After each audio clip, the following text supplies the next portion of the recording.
আসসালামু আলাইকুম এভরিওয়ান, কি অবস্থা সবার? ইন্ডিয়ান ট্যুরিস্ট ভিসার অ্যাপয়েন্টমেন্ট স্লট নিয়ে নতুন একটি ভিডিওতে আপনাদের সবাইকে স্বাগতম। ভিউয়ার্স, ইন্ডিয়ান ট্যুরিস্ট ভিসার অ্যাপয়েন্টমেন্ট স্লট নিতে গিয়ে সাধারণ অ্যাপ্লিকেন্টসরা নতুন কিছু ভোগান্তির শিকার হচ্ছে। সেই প্রবলেমগুলো নিয়ে মূলত আজকের ভিডিওতে আলোচনা করব। তো ভিউয়ার্স, যারা এখন পর্যন্ত আমার চ্যানেলটি সাবস্ক্রাইব করেননি তারা এখনই আমার চ্যানেলটি সাবস্ক্রাইব করে দিবেন এবং পাশে থাকা বেল আইকন বাটনটি ক্লিক করে রাখবেন। আর যারা অলরেডি সাবস্ক্রাইব করেছেন তারা একটি লাইক দিয়ে দিবেন। যারা ফেসবুক পেজ থেকে আমার ভিডিওটি দেখছেন তারা অবশ্যই আমার ফেসবুক পেজটাকে ফলো করে রাখবেন। ভিউয়ার্স, বেশ কিছুদিন আগ থেকে ইন্ডিয়ান ট্যুরিস্ট ভিসা শুরু হওয়ার পর থেকে ইন্ডিয়ান আইবেক্স সেন্টার নতুন যে অ্যাপয়েন্টমেন্ট সিস্টেম চালু করেছে, যে দুপুর 12টা থেকে বিকাল 5টার মধ্যে ওয়েব ফাইল আপলোড করে তারপরে হচ্ছে অ্যাপয়েন্টমেন্ট স্লট নিতে হবে। তো সাধারণ অ্যাপ্লিকেন্টসদের হচ্ছে এখন এই অ্যাপয়েন্টমেন্ট স্লট নিতে গিয়ে নানা রকম ভোগান্তি হচ্ছে। দেখা যায় যে অনেকেরই আর্জেন্ট ভিসা দরকার। আসলে এই অ্যাপয়েন্টমেন্টের যে ভোগান্তিগুলো হচ্ছে এগুলোর কারণে অনেকেই হচ্ছে এখন ভিসা আবেদন করতে হচ্ছে অনেক বেশি দেরি হয়ে যাচ্ছে। অ্যাপয়েন্টমেন্ট স্লট অনেক সময় দেখা যায় যে 15 দিন 20 দিন ধরে অনেকে ট্রাই করে হচ্ছে অ্যাপয়েন্টমেন্ট স্লট বুক দিতে পারছে না। তো সে কারণে যাদের হচ্ছে আর্জেন্ট ইন্ডিয়াতে যাওয়া দরকার তারা হচ্ছে নানা রকম ভোগান্তিতে পড়তেছেন। ভিউয়ার্স, অ্যাপয়েন্টমেন্ট নেওয়ার জন্য হচ্ছে শুরুতে ওয়েব ফাইল তৈরি করতে হবে অনলাইনে অ্যাপ্লিকেশনের মাধ্যমে। তো যেই অনলাইনে অ্যাপ্লিকেশন করতে হয় সেখানে হচ্ছে কিছু ডকুমেন্টস আপলোড করতে হয়, যেমন পাসপোর্টের কপি, যেটা সেই কপিটা হচ্ছে আপলোড করা লাগে। এই পাসপোর্টের কপির যে আপলোডের সিস্টেমটা হচ্ছে অনলাইন অ্যাপ্লিকেশনের মধ্যে নতুনভাবে যুক্ত হয়েছে, যেটা হচ্ছে আগে ছিল না। তো এতে দেখা যায় অনেকেই হচ্ছে কিভাবে আসলে ফাইল আপলোড করতে হয় এই বিষয়টা জানে না। অনেক সময় দেখা যায় যে ফাইল আপলোড করার জন্য বারবার ট্রাই করে, তো বারবার ট্রাই করার সময় আপলোড হয় না। মূলত এটা হচ্ছে অনলাইনে যখন অ্যাপ্লাই করে তখন হচ্ছে পাসপোর্টের যে ইনফরমেশন পেজ সেটা হচ্ছে পিডিএফ ফাইলে আপলোড করতে হয়। তো এই বিষয়টা হচ্ছে অনেকের জানা থাকে না, সাধারণ অ্যাপ্লিকেন্ট যারা। তো তারা হচ্ছে আপলোড করতে গেলে দেখা যায় অনেক সময় জেপিজি ফাইল বা 500 কেবির উপরের অনেক ফাইল পিডিএফ ফাইলও হয় এরকম, যে আপনার আপলোড করতে অনেকবার ট্রাই করতেছে কিন্তু আপলোড হচ্ছে না। তো অনেকে হচ্ছে বিষয়টা না জানার কারণে হচ্ছে দেখা যায় পাসপোর্টের যে স্ক্যান কপিটা হচ্ছে আপলোড করতে যায় সেটা 500 কেবির বেশি অথবা জেপিজি ফাইল হওয়ার কারণে আপলোড হয় না। এরকম একটা অবস্থা হয় যে অনেক সময় দেখা যায় 2-3 দিন সময় চলে যায় শুধুমাত্র যেই ওয়েব ফাইলটা তৈরি করবে অনলাইনে অ্যাপ্লিকেশন করে সেই জিনিসটা না বোঝার কারণে হচ্ছে এই সমস্যাটা হয়। তো একটা সময় কিন্তু আসলে এরকম এই পাসপোর্টের যে ইনফরমেশন পেজ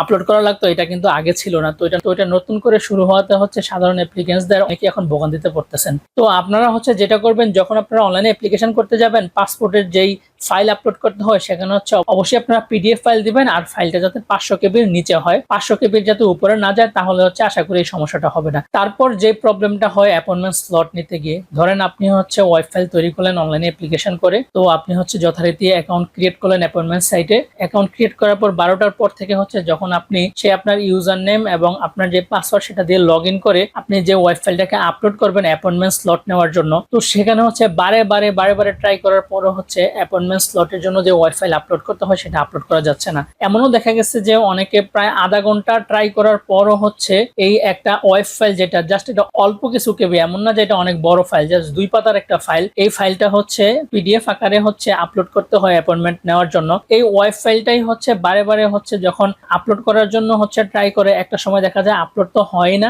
আর পাশাপাশি হচ্ছে ইন্টারনাল সার্ভার এরকম এরর দিয়ে হচ্ছে বের করে দেয় বারে। অনেক সময় দেখা যায় অটোমেটিকলি লগ আউট হয়ে যায়। তো এভাবে অনেকক্ষণ ট্রাই করার পর হচ্ছে দেখা যায় আপলোড হয়। তো এটা কিন্তু একটা বড় ধরনের ভোগান্তি, কারণ অনেকেই হচ্ছে 12টা থেকে হচ্ছে এটা আপলোড করার চেষ্টা করে, কারণ 12টা থেকে হচ্ছে মূলত এটা আপলোড করতে হয়। তো যে কারণে শুধু এটা আপলোড করতে গিয়ে অনেক বেশি সময় লেগে যায়। তো দেখা যায় যে অনেকে ওই দিন হচ্ছে অ্যাপয়েন্টমেন্ট নিতে পারে না। তারপর ধরুন আপনি যেভাবেই হোক আপনার যে অ্যাপয়েন্টমেন্ট সাইটে আপনার ওয়েব ফাইলটি আপলোড করেছেন, আপলোড করার পর হচ্ছে এখন আপনার স্লট নেওয়ার পালা। তো দেখা যায় স্লট নিতে যাওয়ার আগে হচ্ছে আপনার ওয়েব ফাইলের নামের সাথে হচ্ছে, অর্থাৎ আপনার যেই নাম আপনি ওয়েব ফাইলে দিয়েছেন সেই নামের সাথে হচ্ছে অ্যাপয়েন্টমেন্ট সাইটে যেই ডাটা শো করতেছে তার সাথে মিলে না। যেমন ধরেন আপনার নাম হচ্ছে আব্দুর রহিম, সেখানে গিয়ে নাম দেখাচ্ছে হচ্ছে আব্দুল করিম, বা আপনার যেই ডাটা রয়েছে সেই ডাটার সাথে হচ্ছে ওয়েব ফাইলটি আপনি আপলোড করার পর সেই ডাটার সাথে আপনার যে অ্যাপয়েন্টমেন্ট সাইট রয়েছে সেই অ্যাপয়েন্টমেন্ট সাইটের ডাটা মিসম্যাচ হচ্ছে। তো এই জিনিসটা আসলে অনেক মানুষ একসাথে আবেদন করার কারণে, হয়তো সার্ভার জটিলতার কারণে এই সমস্যাটা হয়। তো দেখা যায় যে আপনার ওয়েব ফাইলে আপনার নাম যেটা সেটা হচ্ছে আপলোড করার পর অ্যাপয়েন্টমেন্ট সাইটে আপনার নামের সাথে মিলছে না, সেই কারণে কিন্তু আপনি যেহেতু তথ্য মিলছে না এজন্য হচ্ছে আপনি যে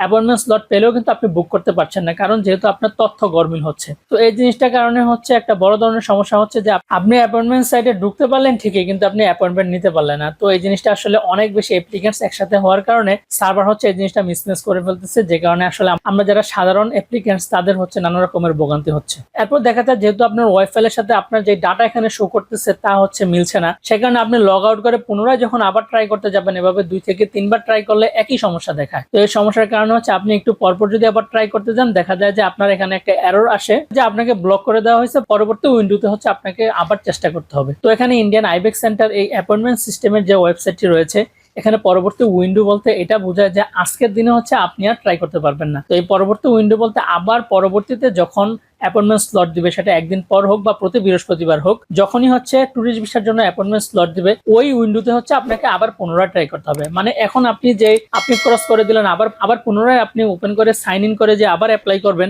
এই অপশনটা হচ্ছে তারা ব্লক করে দেয়। তো এই জন্য হচ্ছে আপনাকে আবার একদিন বা বৃহস্পতিবার পর্যন্ত আবার আপনাকে ওয়েট করতে হয়। তো এই নানা রকম ভোগান্তিগুলো হচ্ছে এখন অ্যাপয়েন্টমেন্ট সাইটের মধ্যে হচ্ছে। তো অনেকেই দেখা যায় যে আসলে নিজে নিজে যারা অ্যাপ্লাই করতে জানেন না, তারা হচ্ছে কারো মাধ্যমে হচ্ছে হেল্প নেন। তো অনেক সময় দেখা যায় অনেকে জব করে থাকেন, সেখান থেকে ছুটি নিয়ে হচ্ছে আসতে হয় এই অ্যাপ্লাইটা করার জন্য। তো এরকম সমস্যা হলে দেখা যায় যে বারবার কিন্তু আসলে কোম্পানি থেকে ছুটি ম্যানেজ করা যায় না। তো যারা আসলে মূলত সাধারণ অ্যাপ্লিকেন্টস, তাদের জন্য এই অ্যাপয়েন্টমেন্ট সিস্টেমটা আসলে একটা নতুন ভোগান্তি। তো আমি ইন্ডিয়ান আইবেক্স সেন্টারের প্রতি একটা অনুরোধ জানাবো, যাতে করে অ্যাপয়েন্টমেন্ট সিস্টেমটা পূর্বে যেরকম ছিল, দিনের যে কোনো সময় হচ্ছে অ্যাপয়েন্টমেন্ট স্লট বুক করা যেত, আগের সেই সিস্টেমটা যাতে আবার পুনরায় চালু করে। অ্যাপয়েন্টমেন্ট স্লটের এই ভোগান্তিগুলো নিয়ে মূলত আজকের ভিডিওতে আলোচনা করার ছিল। তো আজকের ভিডিওটি এই পর্যন্তই। যারা এখন পর্যন্ত আমার চ্যানেলটি সাবস্ক্রাইব করেননি, তারা এখনই আমার চ্যানেলটি সাবস্ক্রাইব করে দিবেন এবং পাশে থাকা বেল আইকন বাটনটি ক্লিক করে রাখবেন। যারা অলরেডি সাবস্ক্রাইব করেছেন তারা একটা লাইক দিয়ে দিবেন।